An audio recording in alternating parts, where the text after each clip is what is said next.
La seule crise dans la bande de Gaza a coûté la vie à 46 000 Palestiniens. Le Premier ministre Benjamin Netanyahou a déclaré, et je m'en souviens clairement, « Je ne suis pas responsable de l'État palestinien. Je suis responsable de la sécurité de l'État d'Israël. » C'était une déclaration fort éloquente. Bonjour à toutes et à tous et bienvenue sur notre chaîne. Dans cette vidéo, nous vous proposons un aperçu exclusif d'une conférence majeure sur les enjeux du Moyen-Orient. Monsieur Mikhail Lavrov, ministre des Affaires étrangères de la Russie. Ce diplomate de renom livre une analyse experte de la crise qui secoue la bande de Gaza, soulignant le lourd tribut infligé à la population civile et établissant un parallèle saisissant avec d'autres foyers de conflit, notamment en Ukraine. Il insiste sur le rôle décisif des acteurs clés, Israël, le Hamas, ainsi que des médiateurs internationaux, parmi lesquels les États-Unis, le Qatar et l'Égypte. Monsieur Lavrov ne se contente pas de dresser un constat alarmant, il dénonce l'inefficacité des résolutions internationales et l'attitude ambiguë de certaines puissances occidentales, tout en revenant sur les négociations en cours. Par ailleurs, il évoque les ambitions territoriales d'Israël en Cisjordanie, au Liban et sur les hauteurs du Golan, étendant sa réflexion aux crises en Libye et en Syrie. Il insiste ainsi sur l'urgence d'un dialogue sincère et sur la nécessité de créer un État palestinien pour rétablir un équilibre durable. Merci infiniment. Et tout d'abord, je tiens à remercier M. Bistritsky, président du club de discussion de Valdai. Permettez-moi également de remercier M. Vitali Nomkin, superviseur scientifique de l'Institut d'études orientales de l'Académie des sciences de Russie. Merci de l'attention que vous portez aux questions brûlantes du Moyen-Orient ainsi qu'à d'autres enjeux mondiaux tout aussi urgents. Le thème de la conférence d'aujourd'hui est lié aux leçons du passé, aux leçons inscrites dans cette région, ainsi qu'à l'ensemble des crises qui se déroulent et se poursuivent dans d'autres parties du monde. Je pense que c'est un choix très important qui vous aidera à engager une conversation ouverte et franche sur un certain nombre de questions. La seule crise dans la bande de Gaza a coûté la vie à 46 000 Palestiniens. Des civils. Environ 100 000 ont été blessés.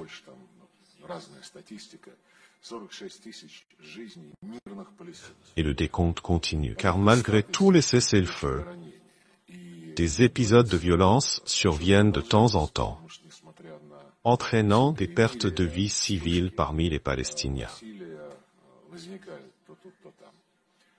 Et c'est quelque chose que nous déplorons vivement, tout comme nous déplorons les vies des Israéliens depuis le 7 octobre, lorsqu'une attaque terroriste a eu lieu que nous avons immédiatement condamnée. Mais malheureusement, il faut regretter qu'elle ait été immédiatement suivie par un acte de punition collective de la population civile de la bande de Gaza et de la Cisjordanie depuis les tout premiers jours de cette opération, lorsque les hostilités y ont eu lieu. Permettez-moi d'attirer l'attention sur ce chiffre pour une autre raison. 46 000 personnes victimes civiles parmi les Palestiniens. Ainsi, en l'espace d'une année, lorsque cette opération a duré 1 an, elle a coûté la vie à 40 000 personnes civiles. Nous disposons également de statistiques sur les victimes civiles lors de la crise ukrainienne des deux côtés. Les données sont donc différentes, mais toutes les sources nous indiquent un chiffre presque 2 fois inférieur à celui des victimes palestiniennes en 1 an. Et gardez à l'esprit que le conflit ukrainien a déjà 10 ans. Il y a donc une différence frappante.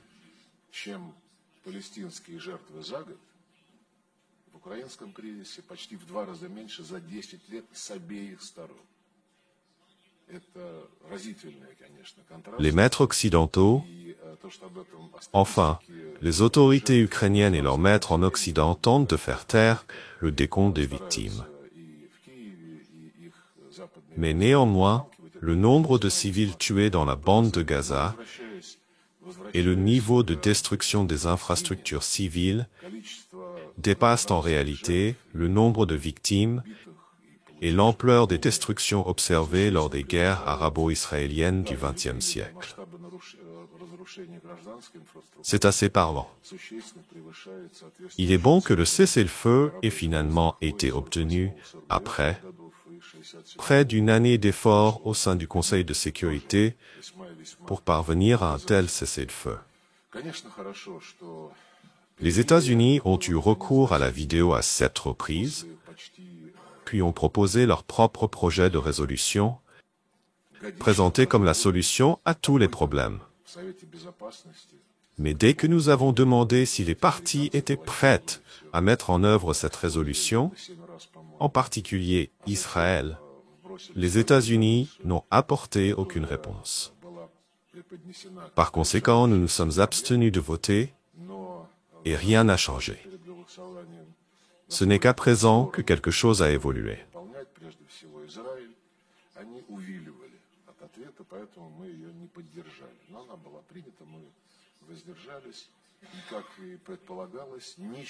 Nous pouvons attribuer à la nouvelle administration des États-Unis un processus de négociation plus proactif. Mais le rôle clé a certainement été joué par le Qatar, l'Égypte, qui, de concert avec les États-Unis, ont amené le Hamas à s'asseoir à la table des négociations et à parvenir à un accord. La première phase est en cours. Mais à présent, nous recevons des messages indiquant que des problèmes surgissent concernant la deuxième phase de l'accord. Ces problèmes étant déjà apparus, car les cercles dirigeants en Israël ont envoyé un message indiquant qu'ils ne sont pas satisfaits de la manière dont le Hamas a mis en œuvre les engagements. Pour la première phase, par conséquent, ils n'excluent rien. Par ailleurs, Israël, en somme, n'hésite pas à poursuivre les hostilités en Cisjordanie. Nous avons reçu des informations divulguées par des sources crédibles indiquant que, en plus d'expulser les Palestiniens de la bande de Gaza, Israël souhaite prendre le contrôle de la rive ouest du fleuve Jourdain.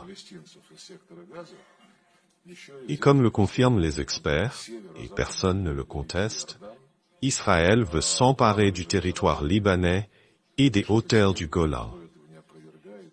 Maintenant, une fois que Donald Trump est arrivé au pouvoir et qu'il a officiellement proclamé que les hauteurs du Golan font partie intégrante d'Israël, par conséquent, les hauteurs du Golan représentent le territoire perdu par la Syrie.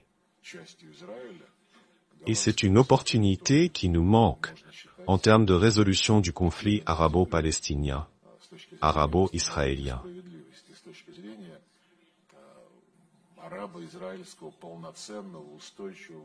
Malgré ce qui se passe là-bas, il est certain qu'il existe des problèmes en Libye, où l'Occident et l'Orient ne parviennent pas à trouver un dénominateur commun quant à la manière de développer le processus politique, et où l'envoyé spécial du secrétaire général des Nations Unies n'agit pas avec transparence et manque d'efficacité, admettons-le. De plus, un émissaire de l'ONU va être nommé, et j'espère sincèrement qu'une fois le médiateur africain désigné, cela apportera davantage de crédibilité. Nous pourrons en discuter séparément. La situation en Syrie présente de nombreux problèmes, en particulier ceux de l'autorité représentée par Tahrir al-Sham, y compris ces structures qui sont arrivées au pouvoir après la chute du régime. Il n'existe pas de compréhension claire entre ces groupements et le dialogue y fait cruellement défaut. Sans s'arrêter au point politique, nous devons contribuer au dialogue national au dialogue de réconciliation, et pour cela, mobiliser les efforts de toutes les parties prenantes extérieures susceptibles d'influencer cette situation. Et tenter, d'une manière ou d'une autre, d'écarter l'Iran, la Russie, la Chine.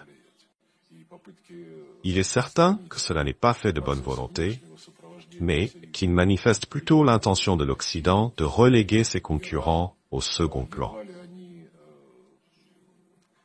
Malgré ces crises survenues après le fameux printemps arabe, qui n'ont fait qu'escalader, s'exacerber et proliférer, de plus, on peut dire que les diplomates occidentaux et non occidentaux, y compris ceux des pays du Moyen-Orient, reprochent à la Russie de n'avoir pas organisé de dialogue politique en Libye, prétextant, semble-t-il, des ressources politiques de la Russie. Et c'est ce que les diplomates occidentaux s'implantent dans l'esprit de chacun.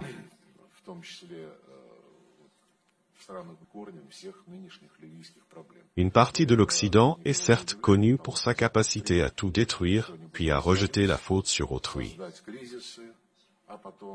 Et il est particulièrement intéressant d'observer que de l'autre côté de l'océan, le Moyen-Orient n'est pas un terrain de jeu.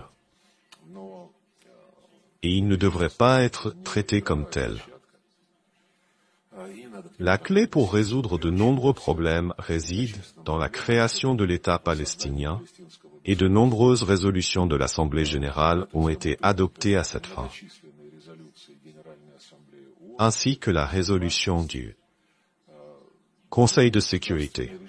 La solution à deux États a été réitérée par toutes les parties prenantes, y compris par l'administration de Joe Biden, alors que, à mon sens, l'administration de Donald Trump n'a pas exprimé de vision claire à ce sujet.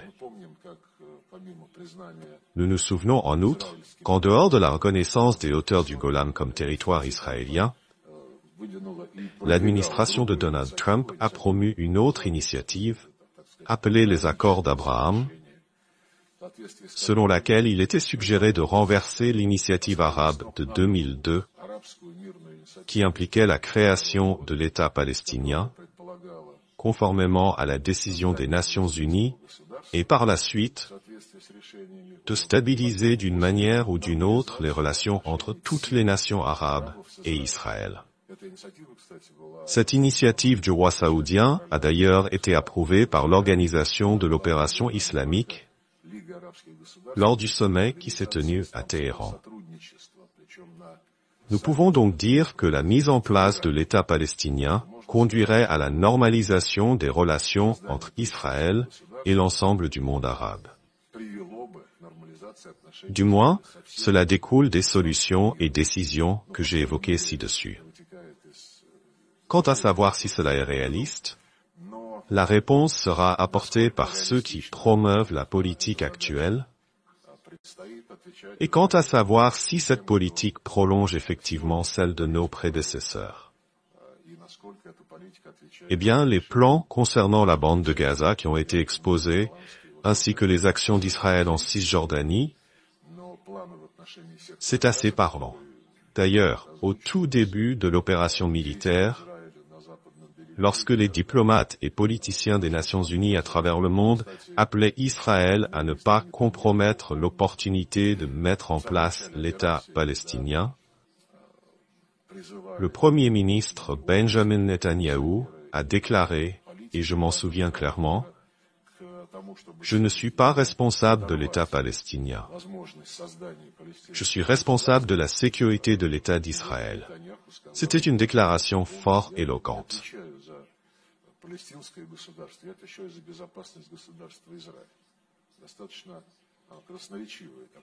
J'ai cité cette remarque il y a quelques instants, mais encore une fois, c'est-à-dire, je cite Tony Blinken. Il a déclaré ce qui suit dans son interview à CNN le 7 février 2022. Il parlait des menaces émanant de la Russie à l'égard de l'Ukraine, et on lui a posé une question. C'était Walt Blitzer, un intervieweur très connu de CNN. Il a dit, « D'accord, nous devons suivre certains principes. Il faut adhérer à certains principes. » Qu'en est-il de l'occupation des hauteurs du Golan par Israël pendant de très nombreuses années? Quand on évoque l'occupation par la Russie de la Crimée, l'occupation d'une partie du Donbass à l'époque où les accords de Minsk étaient encore en vigueur.